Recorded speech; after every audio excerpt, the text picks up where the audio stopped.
Hello, Claire. Oh, hello, Sheila. Hi. You had 7 miscarriages. Unfortunately so, yes, I did. And did you find out what was causing them? Yes, I was very young at the time. I was 19 when I had my first miscarriage, and I was 22 and currently pregnant when I went to see a specialist at St Thomas's Hospital. I didn't know at the time, but it's got the Louise Coote lupus unit there. Yes. And I'd been referred there because of the blood test that had come back finally that they'd done after my 6th miscarriage, because I was being diagnosed with systemic lupus and also a blood disease called antiphospholipid syndrome. Yeah. And that stops the blood crossing the placenta and eventually ends in a miscarriage, unfortunately, at different stages of pregnancy. So, and was it treatable? Yes, it was. There was a lot of backpedaling because when I told the consultant that I was actually pregnant, when he was telling me that I couldn't have children, he was suddenly, oh, yeah, no, that's fine. I was like, what? And it was like I wasn't in the same room from 5 minutes beforehand.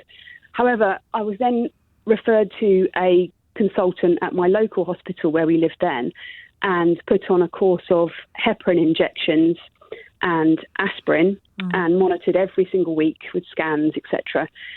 Checking your blood, was it? Yeah. All of the things, being a pincushion, regularly. But yeah, and then it was sort of full bed rest towards the midterm. And then I was in hospital for about 5 weeks before I actually had him. Right. They were like just weighing up, how long can we keep him in to, bump him with steroids, etc. God. Before I carked it, or he did.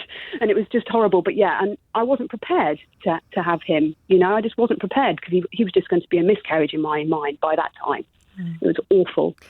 And do you think you could have had that and should have had intervention with that blood condition and find it out sooner? Yeah, most definitely. I mean, if the tests were there only 3 years after I'd had my first miscarriage, then why didn't they do it at the beginning? Even if maybe after 2 miscarriages. I was very young. There's apparently nothing wrong with me. I had no idea I had the blood disorder or the lupus. Yeah. I wasn't ill or anything, so I was dealing with being told these. So it wasn't harming you, but it was harming your chances of carrying a baby to full term. Yeah. Yeah, and then I also, all during the pregnancy, I'm worried about what I've actually got wrong with me because it's sort of nearly pre-internet. I couldn't look up anything. I didn't get given any leaflets about different things. And so do you think after one miscarriage, a woman should be able to seek some tests? Yeah, I think so. I mean, it's going to be natural occurrences, obviously, but what's the harm in just putting her mind at rest, even because stress on the next pregnancy. But also, particularly because we now know. I've got a friend who had this similar situation to you, Claire, years back. Her kids are now both at university, but she, your situation is quite common. So why not just give every woman who's had a miscarriage that blood test? Yeah.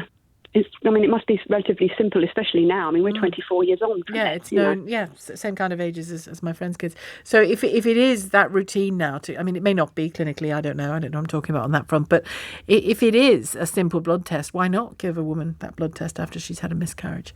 Thank you, Claire, and I'm glad that you got there in the end.